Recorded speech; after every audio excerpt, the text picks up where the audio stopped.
Salut tout le monde! Alors aujourd'hui même, je viens de lire le premier tome d'un manga qui vient tout juste de sortir chez Pika et ça s'appelle Denjin N. Et de prime abord, j'étais pas très convaincu au début de l'histoire, au début du manga. Et puis, plus ma lecture a avancé, plus je suis rentré dans l'histoire et plus je me suis dit on tient peut-être quelque chose d'intéressant.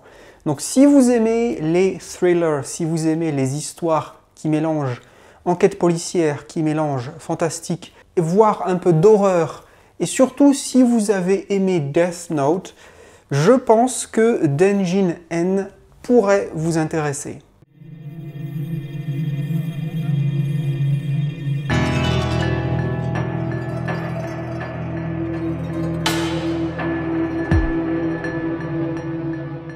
Alors je parlais en introduction de Death Note, mais avant de vous expliquer pourquoi je fais cette référence, je vais essayer de vous raconter un petit peu de quoi il s'agit dans ce manga. Je précise également que c'est une série qui sera finie normalement en 4 tomes. Pour l'instant, il n'y a que le tome 1 qui est sorti. Donc voilà, série courte, ce qui n'est pas pour me déplaire. Alors au tout début de l'histoire, au début de ce premier tome, on suit la vie assez sombre, assez triste, assez déprimante d'un employé de supérette qui est un petit peu le souffre-douleur de son patron ainsi que de son collègue. C'est-à-dire qu'on le voit être seul à tenir la caisse avec une longue file d'attente de clients. Et dans le même temps, on voit bien que son patron et son collègue, ils en ont un peu rien à faire et que c'est un petit peu le larbin de service, voilà, rien de très réjouissant. Dans le même temps, et très rapidement, on découvre que ce personnage principal, notre anti-héros d'une certaine manière, il est passionné, il est fan de groupes musicaux d'adolescentes.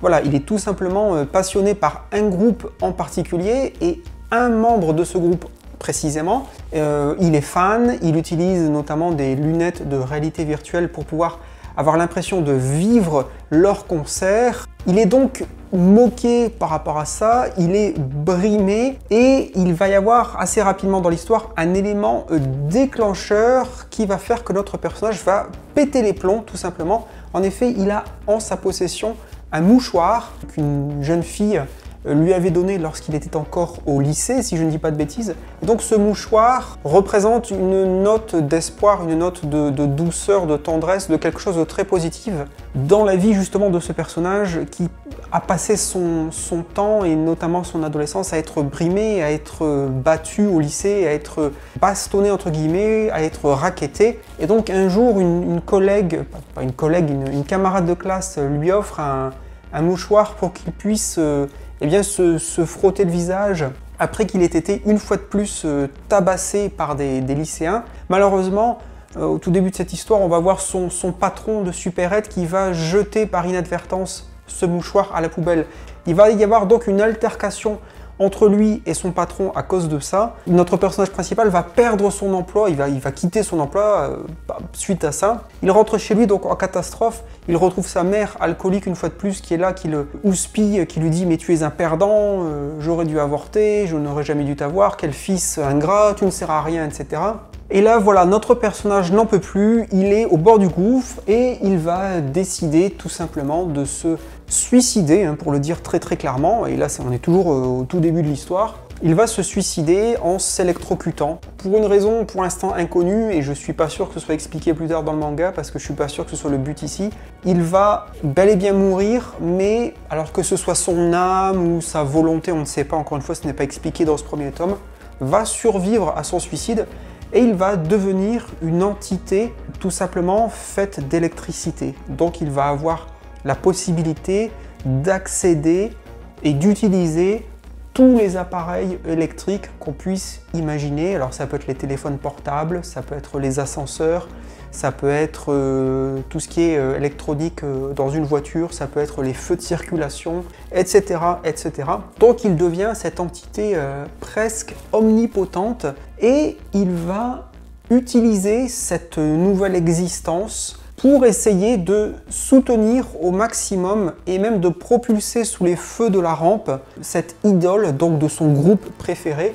Alors, dans l'absolu, on pourrait se dire, bon, bah, ça part d'une bonne intention. Malheureusement, ce personnage, il était déjà au bord du gouffre. N'oublions pas qu'il s'est suicidé au début de l'histoire. Et donc, une fois qu'il devient cette entité électrique qui a accès à tout, eh bien, quand je dis qu'il va tout faire pour soutenir cette idole, c'est vraiment tout, comme je le disais. C'est-à-dire, eh bien, il ne va jamais se reculer devant des idées de meurtre, de menaces, de torture. Très rapidement, on tombe donc dans un manga qui est un thriller à connotation, comment dire, au sentiment fantastique et même carrément horreur. Et d'ailleurs, c'est le moment où je dois préciser que ce manga n'est absolument pas à mettre entre toutes les mains, certainement pas des enfants. Donc c'est un manga qui s'adresse soit à un public adulte, soit de entre guillemets vieux ados, parce qu'il y a plusieurs scènes, plusieurs représentations de meurtres qui sont très graphiques. C'est très sanglant par moment. Alors heureusement pour l'instant c'est assez sporadique. Les scènes sont très espacées quand elles ont lieu, c'est égrené ici ou là. Donc pour l'instant ça va, j'espère que ça va pas aller plus loin dans la suite de ce manga. Alors maintenant je voudrais en venir à ma référence à Death Note, comme je l'ai dit au tout début de cette vidéo. C'est vrai que il m'est apparu au fil de ma lecture, effectivement, qu'il y a un parallèle qui devient de plus en plus évident avec Death Note. Pourquoi? Parce qu'on a un personnage qui, d'une situation entre guillemets ordinaire, va se voir attribuer un pouvoir extraordinaire et qui va utiliser ce pouvoir extraordinaire pour changer quelque chose de manière dramatique dans la société. De plus, tout comme dans Death Note, ici on va avoir bien évidemment assez rapidement la police qui va commencer à se poser des questions puisqu'on va avoir des morts de plus en plus suspectes. Cette police va se retrouver très perplexe et va faire appel à un ou plusieurs détectives très spéciaux. Voilà, donc là normalement à partir de là vous voyez déjà assez bien le parallèle avec Death Note. Cependant, en tout cas pour l'instant avec ce premier tome, je dirais que on reste au niveau du parallèle, on reste au niveau de l'inspiration peut-être, mais en tout cas pour l'instant heureusement on n'est pas du tout du niveau d'un Kaiju numéro 8 par exemple, que je trouvais assez catastrophique là-dessus parce qu'en fait le gros problème à mes yeux de Kaiju numéro 8 c'est qu'il n'y a quasiment aucune originalité, on a juste l'impression de voir un melting pot, un mélange de plein d'autres mangas. Du coup il y a ce manque d'originalité, on se dit oui mais en fait ce manga j'ai l'impression de l'avoir déjà lu 150 fois. Ici avec Denjin En, le parallèle je l'ai vu, mais il est suffisamment original pour l'instant, avec notamment un ton qui est très différent de Death Note, parce que Death Note, c'est de l'enquête, c'est du thriller, avec bien sûr du paranormal, mais on ne tombe jamais non plus dans l'horreur, on ne tombe jamais dans, que ce soit autant psychologique que graphique. Voilà, on n'est pas dégoûté par ce qu'on peut lire, par les images, par le dessin, etc. Là ici, le ton est beaucoup plus sombre que Death Note. Voilà, malgré le parallèle que je pense on peut voir assez facilement avec Death Note, ça reste suffisamment différent, ça reste suffisamment original pour qu'on n'ait pas l'impression de se dire oui mais en fait c'est un copier-coller de Death Note, ils reprennent les mêmes trucs, ils changent trois éléments et c'est la même chose. Pour l'instant en tout cas, ça n'a pas été mon impression, comme je le disais, j'espère que ça va rester dans cette veine pour la suite des tomes. Un élément qui m'a intéressé ici, qui me plaît moi personnellement, c'est le fait que le personnage soit justement ce que l'on pourrait qualifier, comme je le disais précédemment, de loser, donc de perdant. Voilà, c'est un anti-héros, c'est le personnage qu'on ne remarquerait jamais dans la vraie vie, c'est le mec voilà, qui travaille à la supérette du coin, qui n'a pas de vie sociale, qui n'a pas d'amis, qui n'a pas de petite amie. C'est très subjectif, mais je trouve que c'est toujours plus intéressant d'avoir un personnage comme ça, c'est-à-dire un personnage voilà, encore une fois, qui passe inaperçu, plutôt qu'un personnage héroïque.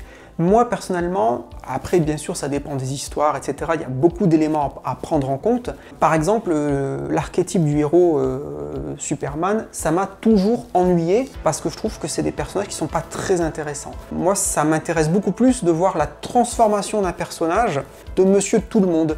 D'un point de vue graphique, Ce manga me fait penser à des titres tels que I Am a Hero, c'est-à-dire qu'on a des décors qui sont très réalistes. Je les soupçonne d'ailleurs en grande partie d'être faits par ordinateur, en tout cas assistés par ordinateur, parce qu'ils sont tellement chirurgicaux que ça en devient suspect.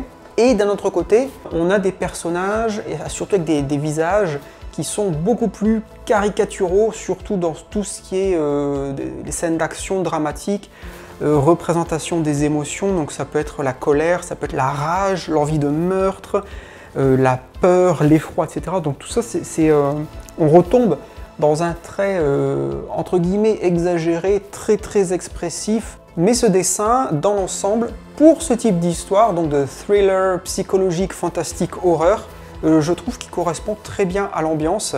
C'est un univers, c'est un dessin qui est assez crédible, assez réaliste, malgré l'aspect un peu exagéré des faciès, etc. Mais qui ne tombe pas non plus dans le ridicule, dans le trop, dans l'exagéré. Alors globalement, donc ma lecture vraiment m'a plu. Je l'ai lu d'une seule traite. Alors ça se lit relativement vite, je trouve, si on ne s'attarde pas énormément sur le dessin. On n'est pas dans la catégorie d'un, par exemple, une fois de plus, d'un Death Note qui est un manga très verbeux. Là, c'est pas le cas.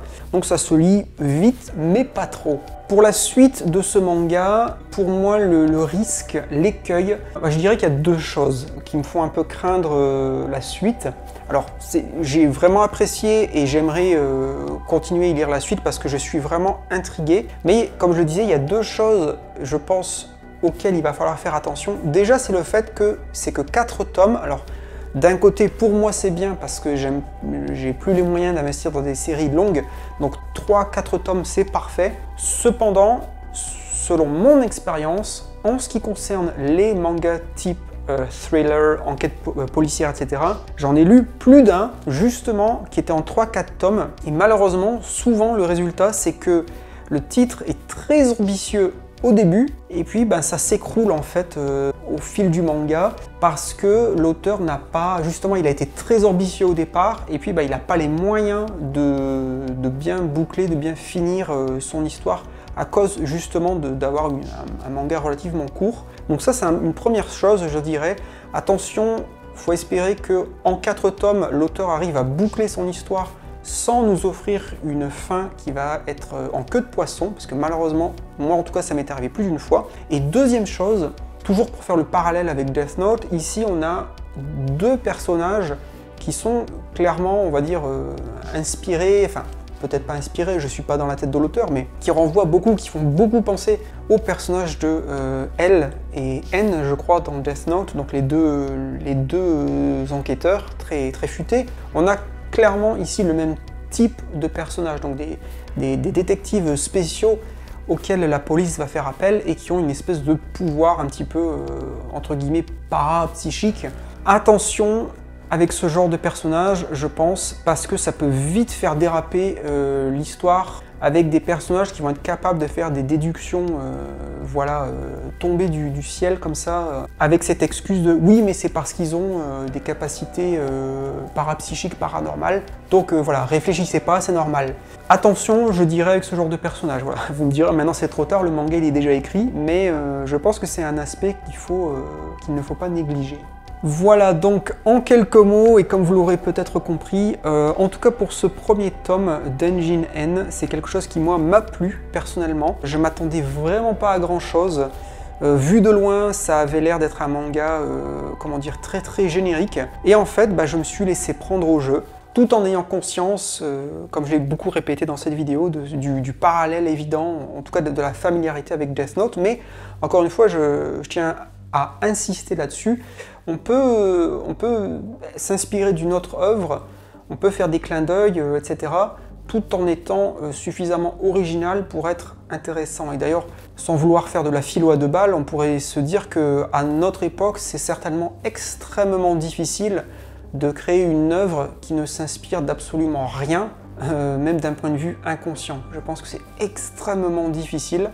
Voilà, et bien c'est tout pour moi pour cette fois. J'espère que cette vidéo vous aura plu et surtout qu'elle vous aura été utile. Je vous remercie de votre attention. J'espère que vous vous portez bien malgré le froid de canard qu'il fait en ce moment. Et je vous dis à bientôt pour une future vidéo sur Au Rayon Manga. Et n'oubliez pas, restez curieux.